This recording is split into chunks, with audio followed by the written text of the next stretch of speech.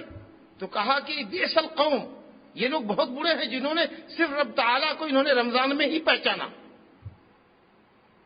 اور رمضان کے بعد اللہ سے رشتہ توڑ دیا انہوں نے۔ یہ بہت برے لوگ ہیں جو صرف رمضان میں اللہ کو پہچانتے ہیں۔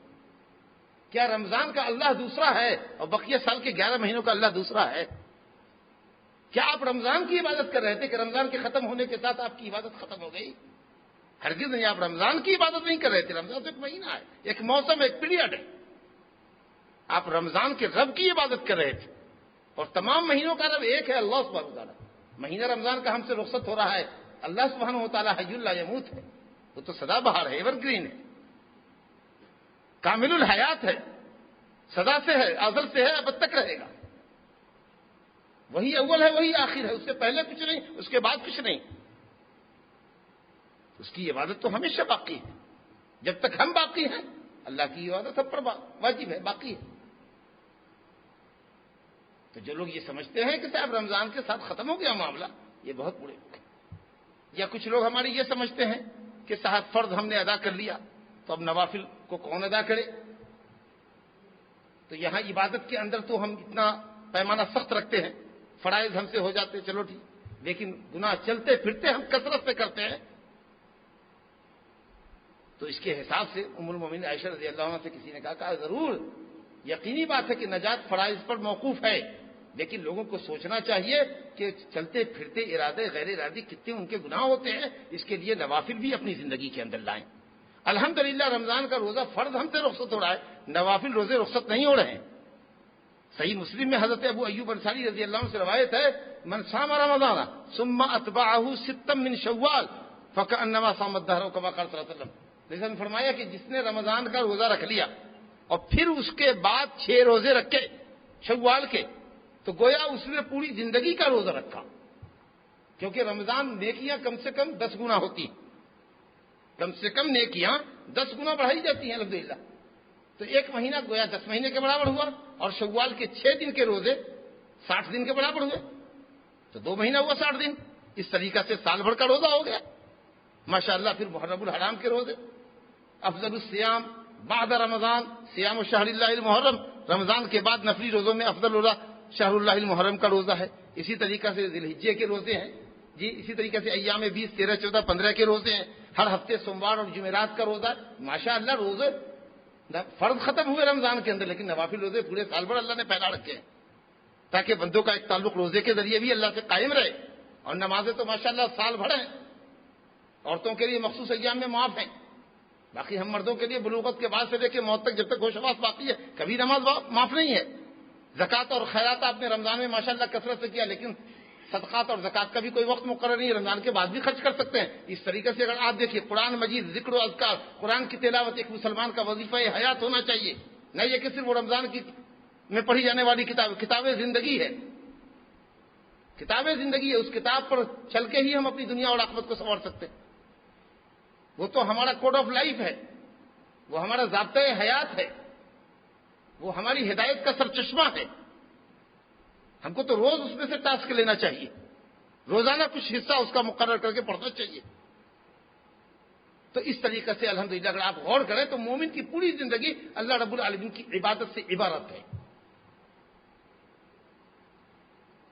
تو ضروری اس بات کی ہے کہ رمضان کے بعد بھی ہم کنٹینیو کریں اور جن عبادتوں پر ہم قائم رہے ہیں الحمدللہ ان عبادتوں کو جاری رکھیں، کیونکہ نیکیوں کی قبولیت کی ایک علامت علماء نے یہ بھی لکھا ہے کہ نیکیاں اپنے پیچھے نیکیاں لاتی اور برائی اپنے پیچھے برائیوں کو کھینچتی، برائی کھینچتی ہے اور نیکی اپنے پیچھے نیکی لاتی.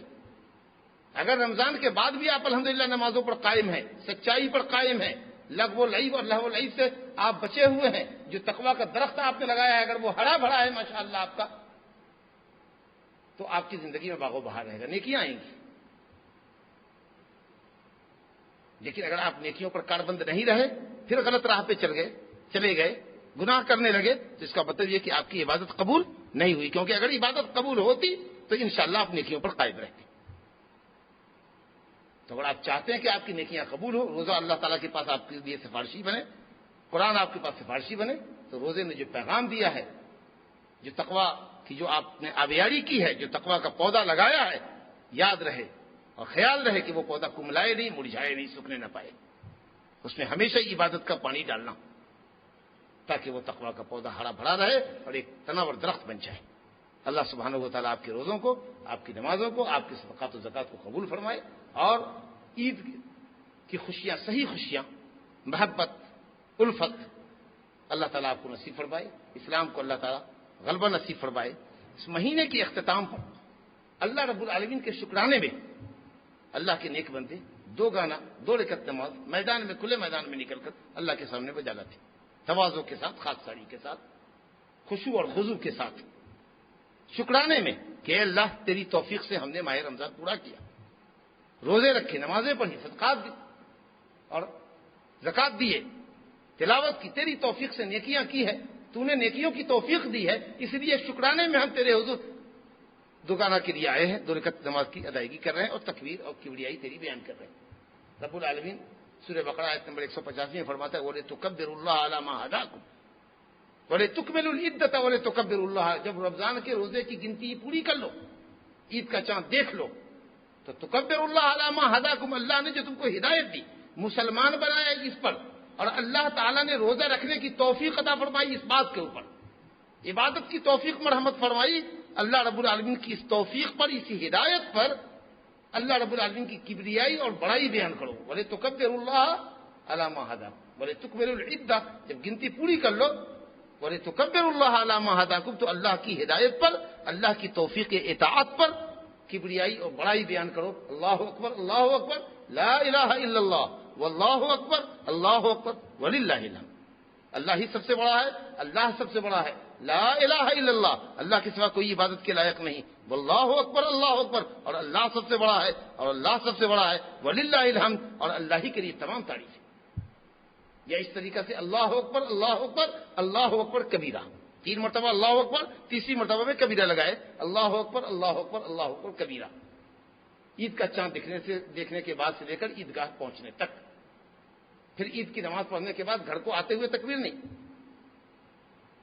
پھر عید الاضحیٰ کے اندر تکبیر 13 تک ہے، لیکن عید میں سورج ڈوبنے کے بعد، چاند دکھنے کے بعد سے لے کر عید کی نماز تک، مسلل عید تک پہنچنے تک تکبیر کثرت سے پڑھیں. مسجد کے اندر، بازاروں کے اندر، گھروں کے اندر، مرد بھی پڑھیں، عورتیں بھی پڑھیں. عورت پست آواز میں پڑھیں کیونکہ ان کی آواز باہر نہ جائے، لیکن مرد حضرات کثرت سے تکبیر کریں تاکہ اللہ کی کبریائی اور بڑائی سے فضائے عالم گونج جائے. لوگ بازار کے اندر شاپنگ کرتے ہوئے نظر آتے، بازاروں کے اندر تکبیر کی آواز اللہ اکبر سنائی نہیں دیتی، آہستہ آہستہ پڑھتے ہیں جیسے ان کو شرم آتی ہے اللہ کی کبریائی اور بڑائی بیان کرنے میں. اور مشرکین شرکیہ نعرے اس قدر مائک پر لگاتے، بلند آواز سے لگاتے کہ پوری فضا زہر آلود ہوتی ہے، اور ہم اللہ رب العالمین کی کبریائی اور توحید کے کلمات بلند و بانگ آواز میں پڑھنے سے اور بولنے سے شرماتے. افسوس کی بات، آواز نہیں آتی. مسلم محلوں سے گزر جائیے اگر عید کی شب میں آواز نہیں آتی، کثرت سے تکبیر پڑھو. اللہ فرماتا ہے کہ خاص عبادت رمضان کے روزے کی تکمیل کے بعد خاص عبادت ہے وَلِتُكَبِّرُوا اللَّهَ عَلَىٰ مَا هَدَاكُمْ. اللہ رب العالمین کی ہدایت اور توفیق پر اس کی کبریائی کرو. اور اس کے بعد کل چل کر کے سنت سے ثابت ہے کہ 2 رکعت نماز نبی صلی اللہ علیہ وسلم میدان میں پڑھتے تھے. یہ نماز بھی در حقیقت شکرانہ ہے روزے کی تکمیل کا. جیسے قربانی اور حج کا شکرانہ ہے یوم النحر. یوم النحر کو جو نماز پڑھی جاتی ہے بقرعید کی نماز عید الاضحیٰ کی، یہ حج کے بعد آتی ہے، اور عید الفطر رمضان کے بعد آتی ہے. دو بڑی اہم عبادتوں کے بعد ہماری دو عیدیں آتی، یہ شکرانے میں ہے. اور ہم شکریہ ادا کر رہے ہیں کہ اللہ تم نے توفیق دی ہے عبادت کی، ہم شکریہ ادا کر رہے ہیں. گویا آئندہ بھی اپنی توفیق باقی رکھ ہم سے، اور ہم سے عبادت ادا ہوتی رہے. ہم عید کی نماز پڑھنے کے بعد سمجھتے ہیں کہ ایک بڑی ذمہ داری سے ہم اب فری ہو گئے، اب آزاد ہیں. خوشی اس بات کی ہے کہ رمضان ختم ہو گیا، ہم پابندیوں سے آزاد ہو گئے. مومن کو بھی خوشی ہوتی ہے، ان کو یہ خوشی ہوتی ہے کہ اللہ کی ایک ذمہ داری کو ہم نے پورا کیا، انشاءاللہ اجر اور ثواب ملے گا اللہ کے یہاں. اس کو اس بات کی خوشی ہوتی ہے مومن کو. منافق ہوتا، فاجر فاسق ہوتا، دیکھا دیکھی لوگوں کی نماز اور مسجد میں آتا، یا کبھی روزے رکھتا کبھی چھوڑتا، ان لوگوں کے لیے وہ قید تھا، جیل تھا. وہ گویا کہ رمضان گزرا تو اب اس کو خوشی ہوئی کہ ایک پابندی ختم ہوگی، اب کوئی نہیں کہے گا نماز کے لیے چلو، جو چاہیں گے اب کریں گے. تو حقیقی مسرت اور خوشی میرے بھائیوں اطاعت الہی کی بجاوری کے اندر ہے. اور اب جب آپ نماز کے واسطے جائیں تو نماز میں بھی انتظامات اور انسلامات کرنے میں کافی تاخیر ہوتی ہے. عام لوگوں کے 10 بجے پڑھتے، 9 بجے پڑھتے، ٹھیک ہے. عید کی نماز بقرعید کی نماز کے مقابلے میں تھوڑی تاخیر سے پڑھنی چاہیے، کیونکہ صحابہ کرام عید کے دن صبح میں صدقات فطر دیا کرتے تھے. بہتر وقت، افضل وقت یہ ہے کہ فجر صادق کے بعد دیا جائے عید کے دن. ویسے محتاجوں اور مسکینوں کے لیے غلے 2 دن پہلے بھی ادا کیے جا سکتے ہیں. حضرت عبداللہ بن عمر 2 دن پہلے دیا کرتے تھے، لیکن بہتر وقت یہ ہے کہ عید کی صبح دیا جائے. چاول کی 1 بوری دے دیا، یا چاول کی 21 تھیلی 2.5 کلو 3 کلو دے دیا، یا کھجور منقع جو جس کی جو خوراک ہو اس نے کسی مسکین کو تھما دیا، ہاتھ میں درا دیا. تو اس لیے ذرا عید کی نماز تھوڑی تاخیر سے ہونی چاہیے، لیکن ایسی بھی نہیں کہ دین کافی چڑھ جائے. چاشت کے وقت تک نماز ہو جانی چاہیے. غیر ضروری کاموں کے اندر بچوں کو نہلانے دھلانے سجانے سنوارنے، بیوی کو سجانے سنوارنے میں آدمیوں کے وقت سارے گزر جاتے. عورتوں کو زیادہ بن سنور کر نہیں جانا عیدگاہ، زرق برق لباس میں نہیں جانا، خوشبو لگا کر نہیں جانا. وہ گھر میں جب آئیں تو مزین بنے اپنے شوہروں کے لیے، اور باپردہ جائیں، اور مردوں سے اختلاط بھی نہ کریں. اور مرد حضرات کو بھی چاہیے کہ عید میں تاکہ جہاں کی سڑکوں پر عورتوں کی آواجاہی ہوتی ہے، آنے جانے کا ان کا سلسلہ لگا رہتا ہے، اس کو تاک جھانک نہ کریں، اللہ سے خوف کھائیں. اور عورتوں کو چاہیے کہ ترک زینت کر کے خوشبو وغیرہ چھوڑ کر باپردہ جائیں، لیکن جائیں.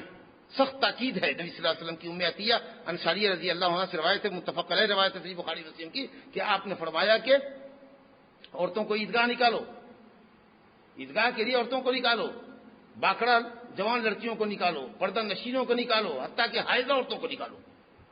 حائضہ عورتوں کو بھی لے جاؤ، وہ مصلی سے ہٹ کر کھڑی رہیں گی لیکن جائیں، تکبیر تو کہیں گی، اللہ رب العالمین کی توحید کی پکار تو پکاریں گی، آہستہ آہستہ پڑھتے ہوئے جائیں گی، آئیں گی، خیر کی مجلس میں شریک رہیں گی، اللہ کے انعام اور اکرام سے بہرور ہوں گی. لیکن وہ بھی جائیں، یہ نہیں کہ میں پاک نہیں تو نہیں جاتی. مسجد کا حکم نہیں ہے، عیدگاہ کا حکم مسجد کا حکم نہیں ہے. حائضہ مسجد میں آ کر نہیں بیٹھ سکتی، لیکن عیدگاہ میں حائضہ کو نکالنے کا حکم ہے. اس کا مطلب ہے کہ عیدگاہ کا حکم مسجد کا حکم نہیں ہے. تو یہاں تک تاکید ہے. کہا گیا یا رسول اللہ اگر کسی عورت کو برقع نہ ہو، کسی عورت کو چادر نہ ہو، جلباب نہ ہو، کہا اس کی دوسری بہن، اس کی اپنی بہن ہو یا دینی بہن ہو، اپنی چادر میں لے جائے، ایک بڑی چادر میں لے جائے، یا ایکسٹرا چادر ہو تو دے دے.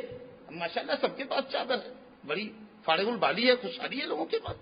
لیکن یہ خواہ مخواہ کے لیے اسے رنگ ہوتا ہے. ہم جاتے ہیں عیدگاہ کے لیے، عورتیں گھروں میں نماز پڑھتی، محلے کی مسجدوں میں پڑھ لیتی ہیں، کسی بڑے آنگن میں پڑھ لیتی ہیں. ان کو لے جانے کا انتظام نہیں، کیا بات گھر کیسے چھوڑیں، کس پر چھوڑیں. جی جب کبھی دونوں میاں بیوی شاپنگ کے لیے جاتے، تالا بند کر کے جاتے، تو اس وقت ہم کو چوری کا کھٹکا نہیں رہتا، لیکن ایک سنت پر عمل کرنے کے لیے ہزاروں بہانے تراشے جاتے ہیں. گھر تو کیسے خالی چھوڑتے، ہماری گھر میں عورتیں کہ جائیں گی تو ہمارے گھر میں چوری ہو جائے گی. ایک سنت کو ترک کرنے کے لیے ہزار بہانے تراشے جاتے ہیں. ایسا ان کی تاکید ہے، حائضہ عورتوں کو بھی نکالو. تو مرد حضرات تو جائیں ہی. یہ اسلام کے ظاہر باہر علامات میں سے اسلام کا شعار ہے. آدمی تکبیر کہتے ہوئے جاتا ہے، سب بستا جاتا ہے، نظیف نفیس کپڑا مرد پہنے، خوبصورت اچھا سے اچھا کپڑا پہنے، زیب و زینت اختیار کرے اور نکلے اور اللہ کی کبریائی بیان کرتا ہوا جائے. کیا بہتر سما ہوگا. برادران وطن دیکھیں گے تو مسلمانوں کی شوکت شان کو دیکھ کر انگوش بدندان رہیں گے ماشاءاللہ. تو یہ بہت بڑا شعار ہے اسلام کے لیے، ایک باعث عزت ہے یہ. تو اس لیے مسلمانوں کو بلا عذر استعمال کو چھوڑنا چاہیے. علماء نے کہا کہ واجب ہے، یا کم از کم شبہ واجب ہے، سنت موقعہ. لیکن انشاءاللہ دلیلوں کی روشنی میں یہ عمل واجب ہے. عبادت 2 رکعت نماز عید کی واجب نماز. اور جب عیدگاہ پہنچے تو پہلا کام یہ ہے کہ امام 2 رکعت نماز پڑھائے گا مخصوص صفت کے ساتھ 7 تکبیرات لگاتار کرے گا، تکبیر تحریمہ کے ساتھ 7 تکبیر کرے گا، اور اس کے بعد پھر قرات ہوگی، اور دوسری رکعت میں سجدے سے اٹھنے کے بعد قبل قرات سے پہلے 5 تکبیرات زوائد ہوں گی، اور اس طریقے سے نماز ہوگی۔ پھر امام خطبہ دے گا بغیر ممبر کی، مصلی پر ممبر نہیں ہونا، بغیر ممبر کے خطبہ دے گا، جامع خطبہ، مردوں کو بھی خطاب کرے، اور نبی صلی اللہ علیہ وسلم عورتوں کے پاس بھی گئے، ان کو بھی خطاب کیا کہ اگر وہاں تک آواز نہیں جا سکتی تھی تو آپ ان سے قریب ہو کر آپ نے ان کو بھی تلقین کی اور بھلائی کی طرف آمادہ کیا، اور لان تان سے منع کیا، شوہر کی ناشکری سے منع کیا۔ اس طرح کے جامع خطبہ آپ نے دیا ہے مردوں کو بھی اور عورتوں کو بھی۔ کچھ علماء 2 خطبے کے قائل ہیں جمعہ پر قیاس کر کے، عید کے سلسلے میں 2 خطبے کی کوئی حدیث صحیح نہیں ہے۔ جن علماء نے 2 خطبہ کہا ہے انہوں نے جمعہ پر قیاس کیا کہ جمعہ بھی عید ہے اور 2 خطبہ ہوتا ہے اور 2 خطبے کے درمیان خطیب بیٹھتا ہے، اس کی کوئی صحیح دلیل نہیں ہے۔ اس سے انشاءاللہ راجح قول یہی ہے سنت کے مطابق کہ ایک خطبہ ہو لیکن اس میں کچھ حصہ مردوں سے خطاب کیا جائے اور کچھ وقفے میں عورتوں سے بھی، کچھ ٹائم عورتوں کے لیے بھی مقرر کریں، خطبے کا کچھ حصہ عورتوں کے لیے بھی، عورتوں کے مسائل سے بھی اعتنا کریں، اور خاص کر پردے کا حکم، نمازوں کی پابندی وغیرہ، اور جو بے حیائی اور برائی کا جو طوفان معاشرے میں امڑ پڑا ہے اس کے خلاف عورتوں کو آہوان کریں اور ان کو سمجھائیں، اور اس طریقے سے پھر وہ لوگ آ جائیں۔ چلتے چلاتے اگر کوئی صاحب ملتے ہیں آپ سے دعا سلام کر لیجئے، مصافحہ کیجئے، اور صحابہ کرام ایک دوسرے کو تہنیت بھی دیتے تھے، تقبل اللہ منا ومنکم، اللہ تم سے اور ہم سے قبول کرے، ہماری روزوں نمازوں کو قبول کرے، ہماری عبادتوں، لیکن باقاعدہ عیدگاہ میں گھوم گھوم کر اپنے دوستوں یاروں کو تلاشنا، ان سے مصافحہ کرنا، ان سے معانقہ کرنا، یہ عید کی سنت نہیں۔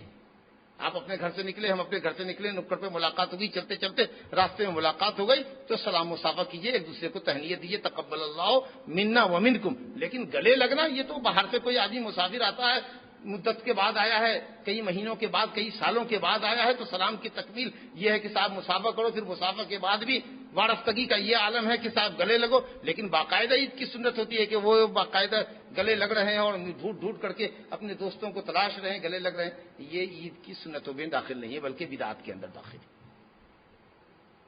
تو اس لیے ان چیزوں کا لحاظ رکھا جائے، اور عید سے پہلے صدقہ فطر کی ادائیگی کو یقینی بنائیں اور غلے کی شکل میں ادا کریں، 2.5 کلو سے 3 کلو تک ایک ساتھ جو غلہ آپ کھاتے ہو وہ غلہ دیں تاکہ آپ کے روزے کا کفارہ ہو جائے، مسکینوں کی خوراک ہو جائے، اور سنت کے مطابق عبادت کو ادا کریں، اور اس دن کے اجتماع کو دیکھ کر محشر کا بڑا اجتماع یاد کریں کہ آج اتنا بڑا مجمع ہے، ماشاءاللہ کئی محلے کے لوگ، شہر کے لوگ، کئی بستیوں کے لوگ ایک جگہ نماز پڑھ رہے ہیں، اللہ اکبر، کتنا بڑا مجمع دیکھنے میں مرد عورت کا آتا ہے۔ وہ مجمع کتنا بڑا ہوگا جب اولین و آخرین آدم علیہ السلام سے لے کر آدم علیہ السلام کی آخری ذریت، آخری اولاد تک میدان محشر میں جمع ہوگی، اور پھر اس کے علاوہ جن بھی ہوں گے اور ملائکہ بھی ہوں گے، یہ کتنا زبردست مجمع ہوگا۔ تو آدمی میدان محشر کے مجمع کو یاد کرے۔ اللہ سبحانہ و تعالی ہمارے روزوں کو، ہماری نمازوں کو، ہمارے صدقات، تلاوت، ذکر و اذکار کو اللہ سبحانہ و تعالی قبول فرمائے، اور رمضان کی برکت سے اللہ سبحانہ و تعالی ہمیں مالا مال فرمائے، اور جن بندگیوں پر ہم قائم رہے اللہ کی توفیق سے، اللہ ان بندگیوں پر ہمیں قائم و دائم رکھے، ہماری عبادتوں کو اللہ تعالی قبول فرمائے اور عبادتوں پر ہم کو قائم رکھے، اور اللہ سبحانہ و تعالی ملت کے اندر اتحاد پیدا